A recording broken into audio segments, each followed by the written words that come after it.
Hello everyone दोस्तों, मैं अरुण शर्मा। आप देख रहे हैं द सोच। दोस्तों, इस वीडियो में बात करने वाले हैं महाराष्ट्र के सियासी दंगल के बारे में, जहां हरियाणा की हार ने देखा जाए तो इंडिया गठबंधन में दरार पैदा कर दी और सबसे पहले बागी नेताओं में नाम आया उद्धव ठाकरे का, जिनकी प्रवक्ता प्रियंका चतुर्वेदी ने कांग्रेस को सबसे कमजोर पार्टी बता दिया। उन्होंने कहा कि कांग्रेस अकेली लड़ाई नहीं लड़ सकती। इसी के चलते उद्धव ठाकरे ने अपनी प्रवक्ता को समझाने के बजाय खुद कहा कि वो सीएम का चेहरा बनेंगे और जब तक सीएम नहीं होगा तब तक वो बागी होने के कगार पे। दोस्तों, अगर आप चैनल पहली बार हैं, जुड़ सकते हैं सारी वीडियो को देखने। दोस्तों, बात करते हैं उद्धव ठाकरे के बारे में कि उद्धव ठाकरे बहुत दिनों से इंडिया गठबंधन को चेताने की कोशिश कर रहे थे। जब तक हरियाणा की हार और जीत का फैसला नहीं हुआ था, वो शरद पवार को, राहुल गांधी को बार बार संदेश देते थे कि सीएम का चेहरा डिसाइड करो, वो सीएम बनेंगे, वो ऐसा कहना चाहते हैं। पर ना तो शरद पवार ने उनकी बात को तजब्बुत दी, ना राहुल गांधी ने दी।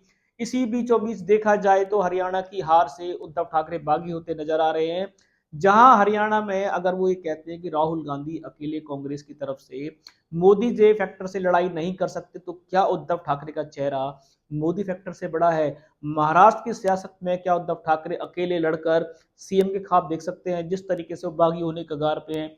अगर शरद पवार गुट और इंडिया पार्टी या गुट को शरद पवार से अलग हो जाते हैं, तो यह निश्चित है कि इस बार उद्धव ठाकरे की जमानत जब्त होने के कगार पे है। कि जिस तरीके से वो चुनाव चिन्ह तक नहीं बचा पाए थे और पिछली बार भी उन पे नित्य आरोप लगे हुए हैं कि वो अपनी सीटें नहीं ला पाए थे, वो मोदी जी के चेहरे पे जीते थे। पर उद्धव ठाकरे शायद राहुल गांधी और मोदी फैक्टर से भी अपने आप को महाराष्ट्र की राजनीति का सबसे बड़ा चेहरा समझ रहे हैं और वो कह रहे हैं कि सीएम को चेहरा घोषित करो।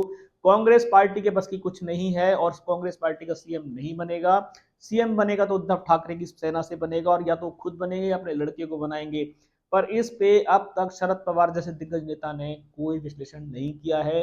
वो शायद समझ चुके कि उद्धव ठाकरे के बचाना भगाना बचाना मुश्किल है और उद्धव ठाकरे जिस तरीके से बागी होने के संकेत दे रहे हैं, तो उद्धव ठाकरे जा सकते हैं।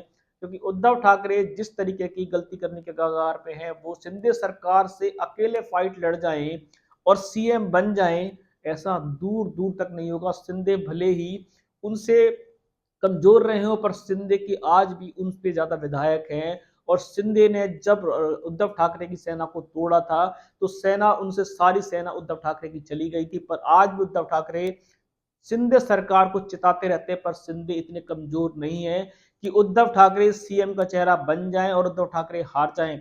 अब दोनों में सियासी घमासान जारी है। उद्धव ठाकरे अकेले लड़ने के कगार पे हैं। वो सोच रहे हैं कि महाराष्ट्र में उनसे बड़ा कोई नेता है नहीं। शरद पवार, राहुल गांधी का अभी कोई टिप्पणी नहीं आई है। उन्होंने उद्धव ठाकरे के ऐसे बेतुके बयान पे कोई आधिकारिक टिप्पणी नहीं किया कि वो इंडिया गठबंधन के साथ जारी रखेंगे नहीं रखेंगे। संजय राउत, उनकी पार्टी के प्रवक्ता, बहुत कुछ बोलते रहते हैं। उन्होंने कहा है कि कांग्रेस पार्टी घमंडी है, उनकी रणनीतियां बेकार हैं। कल तक वो राहुल गांधी को अपना प्रधानमंत्री बनाने को तैयार थे, पर आज हरियाणा की हार से राहुल गांधी को भी वो कुछ नहीं समझ रहे। अब देखने की महाराष्ट्र में क्या उद्धव ठाकरे एक नया समीकरण पैदा करने की कोशिश कर रहे हैं? क्या उद्धव ठाकरे हरियाणा की जो हार से सबक नहीं ले पाए हैं और वो राहुल गांधी को तो नसीहत दे रहे हैं, पर क्या वो नसीहत पे काम करेंगे? क्या वो इंडिया गठबंधन के रूल्स का पालन करेंगे, या दोबारा से हार के लिए तैयार हैं और अकेले लड़ने के लिए उन्होंने बैंड बजानी शुरू कर दी? देखते हैं कि महाराष्ट्र का सियासी दंगल, क्या बीजेपी इंडिया पार्टी के इस तकरार से फायदा उठा पाएगी?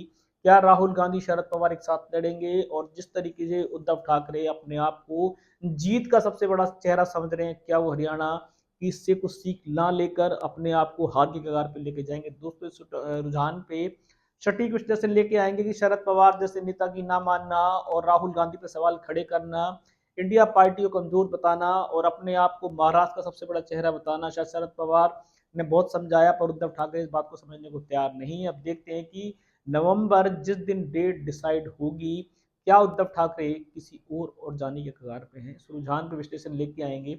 अगर आप चैनल पर नहीं जुड़े हैं तो जुड़ सकते हैं आगामी सभी वीडियो को देखने। दोस्तों, मैं अरुण शर्मा मिलूंगा नई सोच के साथ। तब तक अपना ध्यान रखें। नमस्कार।